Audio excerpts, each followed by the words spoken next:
Selamat pagi Ibu, perkenalkan saya Rada Monika. Di sini saya berjaga pada pagi hari ini dan saya akan melakukan pemeriksaan obstetri atau kehamilan dari Ibu. Di mana di sini sebelumnya saya akan memeriksa apakah alat dan bahan yang akan saya gunakan dan juga lampu senternya telah tersedia dan siap digunakan. Di sini untuk alat-alatnya sudah siap ya Ibu. Lalu kemudian saya akan memeriksa Ibu telah BAK ya Ibu, sudah BAK? Oke sudah. Lalu kemudian saya akan mencuci tangan secara 6 langkah sampai bersih, lalu mengeringkannya dan menggunakan sarung tangan. Oke baik, kemudian setelah saya melakukan cuci tangan dan menggunakan sarung tangan, saya akan melakukan anamnesa singkat terlebih dahulu ya Ibu. Di sini saya akan menanyakan mengenai identifikasi dari pasien seperti nama, usia, dan juga nama suami dan juga alamat tempat tinggalnya. Lalu kemudian saya akan menanyakan riwayat kontrasepsi. Apakah dulu pernah menggunakan alat penjaga kehamilan kontrasepsi seperti IUD atau mungkin pil mini. Lalu kemudian di sini saya akan menanyakan kapan penggunaan kontrasepsi terakhir kali sebelum kehamilan yang sekarang. Lalu kemudian di sini saya akan menanyakan riwayat obstetri tahun lalu. Di mana usia kehamilan saat melahirkannya bagaimana, lalu kemudian persalinannya dan juga apakah dilahirkan bersama dokter ataukah bidan. Lalu kemudian menanyakan jenis kelamin anaknya, lahirnya hidup atau mati, dan juga berat badan saat lahirnya seperti apa dan bagaimana, dan juga usianya sekarang. Lalu kemudian saya akan menanyakan riwayat kehamilannya sekarang, HBHT dan tafsiran persalinan. Saya akan menentukannya. Lalu kemudian pendarahan pervaginannya ada atau tidak, apakah ada keputihan atau tidak, lalu kemudian apakah disertai mual dan muntah sampai sekarang, ataukah juga dirasakan kontraksi atau kencang-kencang nyeri seperti itu. Lalu kemudian saya akan menanyakan riwayat medis seperti penyakit jantung, apakah ada riwayat penyakit keluarga seperti penyakit jantung hipertensi, yang kemudian diabetes mellitus, kemudian apakah ada infeksi menular seksual, dan juga apakah ada infeksi seperti tuberkulosis, dan juga apakah ada alergi obat atau makanan, serta apakah ada penyakit ginjal kronik, asma, epilepsi, dan riwayat operasi sebelumnya. Lalu juga tentunya saya akan menanyakan golongan darah dan riwayat penyakit di keluarga seperti klien kongenital seperti itu. Lalu kemudian saya akan menanyakan riwayat sosial ekonomi seperti pertama kali menikahnya dan juga status perkawinannya dan berapa kali menikah dan lama pernikahan. Lalu kemudian saya akan menanyakan juga tentang kebiasaan atau pola makan, kondisi rumah, lalu kemudian kebersihan rumahnya bagaimana, dan juga apakah menggunakan obat-obatan atau memiliki kebiasaan merokok, dan juga bagaimana pekerjaan dan aktivitas sehari-hari, serta kehidupan seksual dan riwayat seksual dengan pasangan, karena itu juga menentukan kehamilan. Lalu kemudian saya akan melanjutkan dengan pemeriksaan fisik umum. Di sini yang pertama saya akan memeriksa keadaan umum dari kesadarannya, kompos mentis ataukah delirium ataukah koma. Di sini ibunya kompos mentis ya Ibu, masih dalam keadaan sadar dan baik. Lalu kemudian saya akan memeriksa tekanan darah, nadi, dan juga respiratory rate. Dan kemudian saya akan memeriksa suhu tubuh dan juga tinggi badan serta berat badan. Dan saya akan memeriksa lingkar lengan atasnya, dimana itu diperiksa dengan garis tengah dari akromia dan juga olecranon.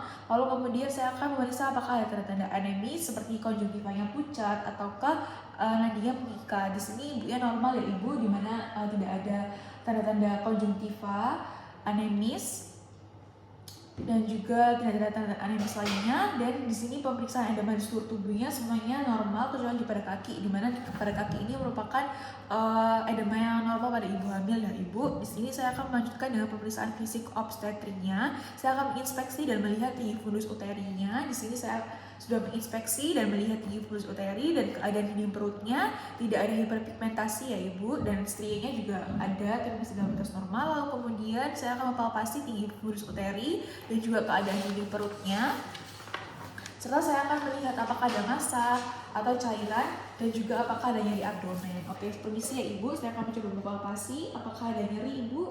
Tidak ada ya. Oke, lalu kemudian untuk ukuran kehamilannya juga bulat ya, normal, tidak ada tanda-tanda seperti kelainan di daerah perutnya. Lalu kemudian untuk salus lokalisnya saya akan menginspeksi di labium dan juga di perineumnya serta di muara uretra apakah ada fluor albus atau sekret yang abnormal. Di sini untuk vaginanya normal ya ibu, untuk perineumnya juga normal, tidak ada sekret yang keluar secara abnormal. Lalu kemudian saya akan mulai melakukan pemeriksaan vaginal culture atau VT. Di sini saya akan mungkin ibu merasa tidak nyaman ya ibu, karena saya akan meraba di daerah kemaluan ibu, dimana ini prosedurnya dilakukan untuk melihat pembukaannya berapa dan apakah ada kelainan di daerah rahim. Lalu kemudian mungkin nanti ibu akan merasa sedikit tidak nyaman dan ada perasaan khawatir dan kurang menyenangkan, tapi ini tidak akan menimbulkan gangguan pada kandungan ibu ya. Dan juga saya akan memastikan bahwa ibu sudah mengerti tentang prosedur yang akan saya lakukan setelah ini. Apakah ibu bersedia? Oke, bersedia ya ibu. Oke, di sini yang pertama saya akan menyiapkan kapas dan larutan antiseptik, dan tentunya saya menggunakan sarung tangan. Kemudian saya akan melakukan VT-nya. Oke, baik ibu, setelah dilakukan pemeriksaan VT-nya,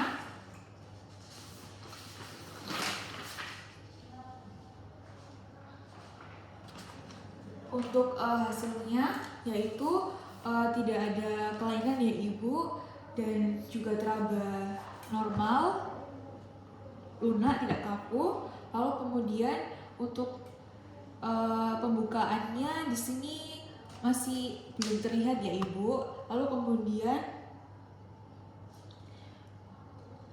saya akan mencatat hasil pemeriksaan VT-nya di rekam medis ibu. Lalu selanjutnya saya akan memeriksa tinggi fundusnya, yaitu dengan mempalpasi untuk penentuan tinggi fundus uteri dengan meteran ya ibu. Oke, baik ibu, di sini saya akan mengukurnya dan mendapatkan hasil 37 ya ibu. Lalu setelah itu saya akan mulai melakukan pemeriksaan obstetri dengan Leopold 1, di mana saya akan meletakkan sisi lateral telunjuk kiri atau 4 jari pada puncak fundus uteri untuk menentukan tinggi fundus. Lalu kemudian saya memperhatikan jari tersebut agar tidak mendorong uterus ke bawah. Jika diperlukan, fiksasi uterus ke bawah dengan meletakkan ibu jari dan telunjuk tangan kanan di bagian lateral depan kanan dan kiri setinggi tepi atas difisis. Oke. Lalu kemudian saya akan mengangkat jari telunjuk dan jari kiri yang memfiksasi uterus bawah. Kemudian atur posisi sehingga menghadap ke bagian kepala ibu. Meletakkan ujung telapak tangan kiri dan kanan dan fundus uteri, dan merasakan bagian bayi yang ada pada bagian tersebut dengan jalan menekan secara lembut dan menggeser telapak tangan kiri dan kanan secara bergantian. Saya akan mulai untuk melakukan pemeriksaannya ya Bu, yang Leopold pertama. Oke. Lalu kemudian saya akan melanjutkan pemeriksaan obstetri dengan Leopold 2. Lalu di sini yang pertama saya akan meletakkan telapak tangan kiri pada dinding perut lateral kanan dan telapak tangan kanan pada dinding perut lateral kiri ibu secara bersejajar dan pada ketinggian yang sama.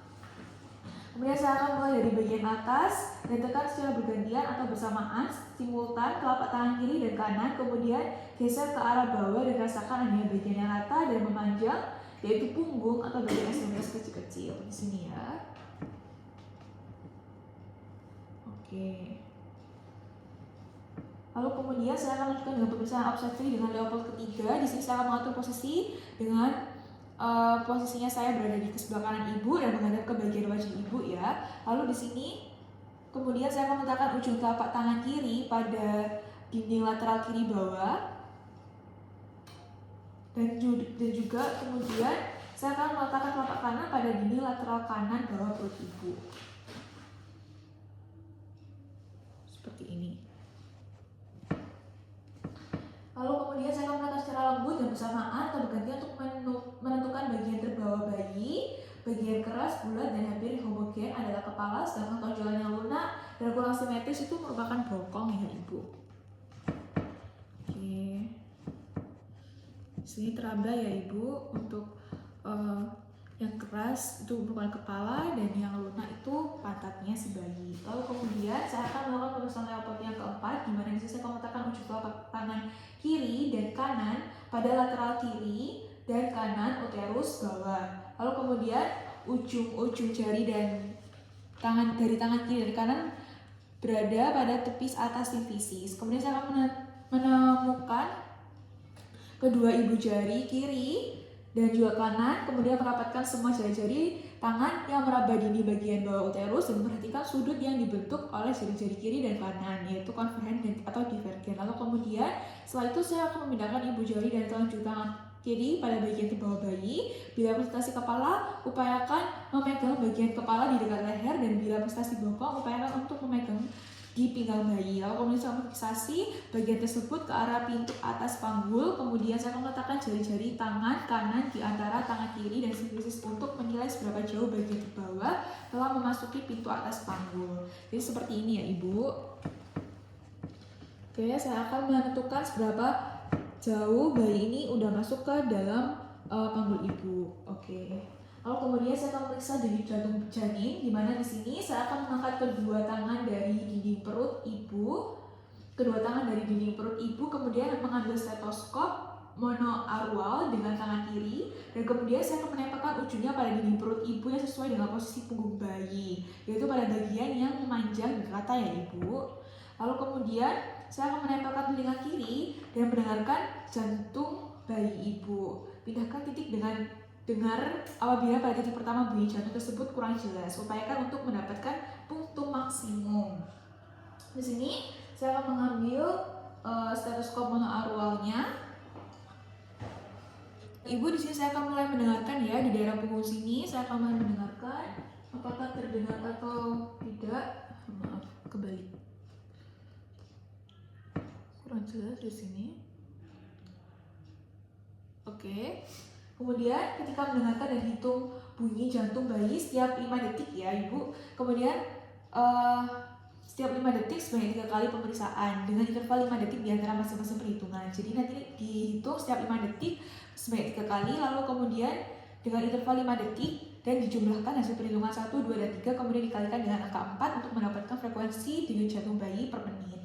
Dan kemudian setelah itu saya akan meletakkan semua peralatan yang telah digunakan pada tempat semula dan memberitahukan bahwa prosedur pemeriksaan telah selesai, dan saya akan mencuci tangan secara langkah kembali dengan melepaskan sarung tangan, dan kemudian saya akan membersihkan alat-alat yang saya gunakan, dan saya memberitahukan kepada Ibu untuk bahwa kain penutupnya sudah selesai Ibu. Jadi saya akan mengangkat kainnya dan saya mempersilakan Ibu untuk duduk kembali dan mencatat semua hasil pemeriksaannya di rekam medis Ibu. Kemudian saya akan menjelaskan hasil pemeriksaan dan pencatatannya bersama suami Ibu ya. Ibu silakan duduk terlebih dahulu. Oke, baik Ibu, untuk hasil pemeriksaannya tadi sudah diperiksa untuk tanda-tanda vitalnya dan juga apakah ada tanda-tanda anemis itu tidak ada ya Ibu. Tanda vitalnya semua Ibu dalam batas normal, dan kemudian untuk denyut jantung bayinya juga normal ya Ibu, didapatkan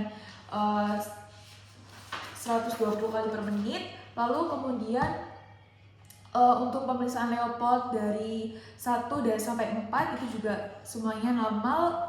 Saya sudah melihat dan merasakan bahwa bayi Ibu sudah mulai memasuki daerah panggul Ibu ya, atau simfisis. Jadi untuk pemeriksaan selanjutnya bisa dilakukan secara rutin kembali ya Ibu, dan untuk asupan nutrisinya perlu diperhatikan juga bersama dengan suami, dan juga bisa dilakukan olahraga ringan untuk membantu proses persalinan nantinya Ibu. Oke baik Ibu, terima kasih.